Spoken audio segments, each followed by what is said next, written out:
Урок 61. Праздники.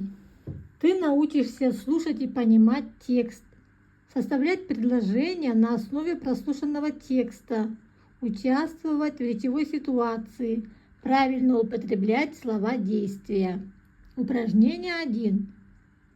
Рассмотрите открытки, продолжите предложение. Какие праздники вы еще знаете?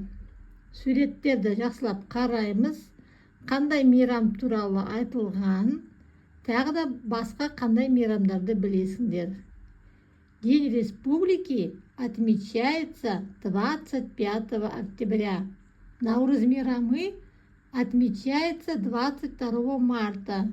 День защитника Отечества отмечается 7 мая. И другие праздники. День независимости Казахстана 16 декабря. День Конституции 30 августа, Международный женский день 8 марта, День учителя 1 воскресенье октября, День Победы 9 мая.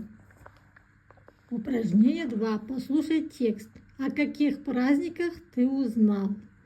Мәтінді оқимыз, тыңдаймыз. Қандай мерекелер туралы айтылған? Праздники. Праздник – это особенный день, когда люди собираются вместе. В этот день все готовят подарки и угощения, надевают красивую одежду, украшают улицы городов и поселков. В Казахстане государственные праздники отмечает вся страна. Они объединяют народ. Есть праздники, которые отмечают люди одной профессии – учителя, врачи, строители, геологи и другие.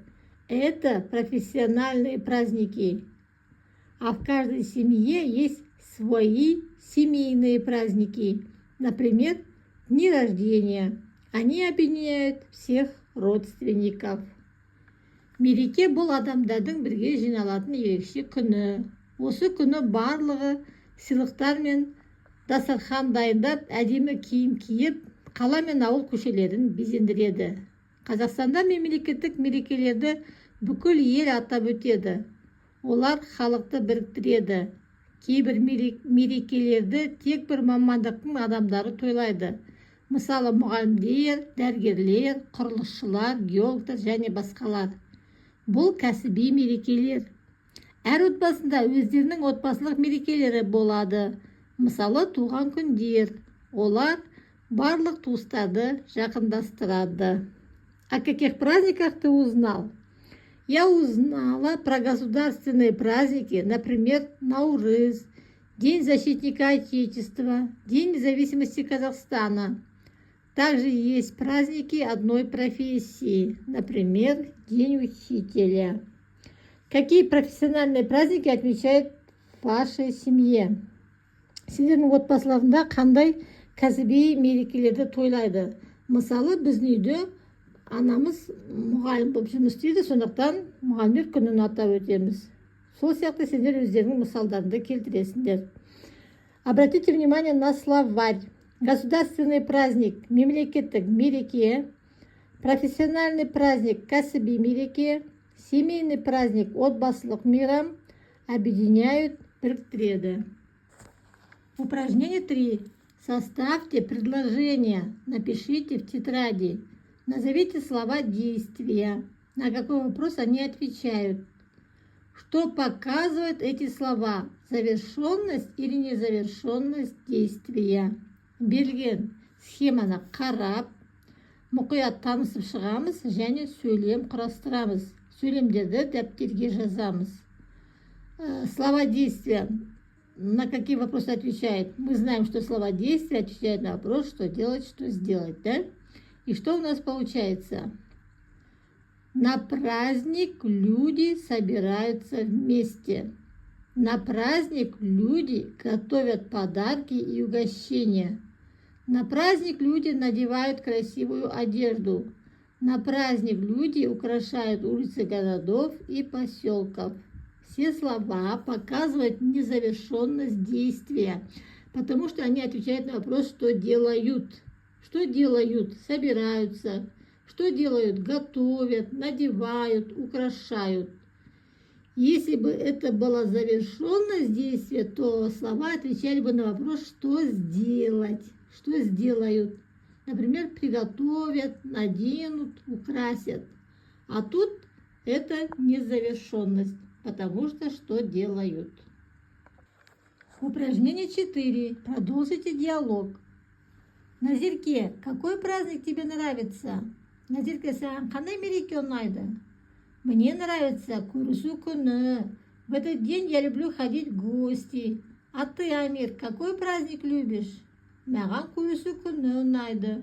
Бұл күні мен қонаққа барғанды ұнатамын. Ал сен, Әмір, қандай мерекені жақсы көресің?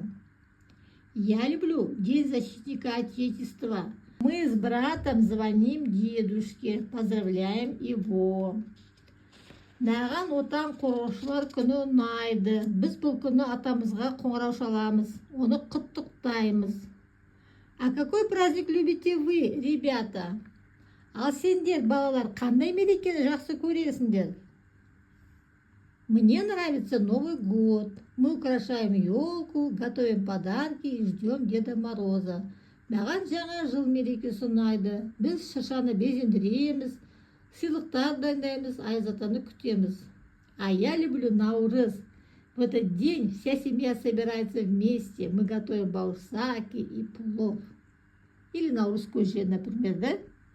Ал мен Наурызды ұнатамын. Бұл күні отбасымыз жиналып, бауырсақ дайындаймыз, дәмді тамақтар дайындаймыз. Плов, Наурыз көже дайындаймыз. Здорово! Праздники делают нашу жизнь радостнее. Керемет, тамаша, мерекелер біздің өмірімізді жақсартады. Обратите внимание на зеленую рамочку. Произноси правильно. Я звоню, ты звонишь, он звонит, мы звоним, вы звоните, они звонят. В этом слове надо правильно ставить ударение. Упражнение 5. Вставь правильно слова действия в предложение. Напиши в тетради. Яғни нүктенің орнына слова подсказки деген жерде тұрған сөздерді қойып, сөйлемді құрастырамыз. Вся страна что делает? Отмечает государственные праздники. Семейные праздники что делают? Семейные праздники объединяют всех родственников. И подведем итоги. Я узнала очень многое о государственных праздниках. Я научилась правильно употреблять слова действия и составлять предложения.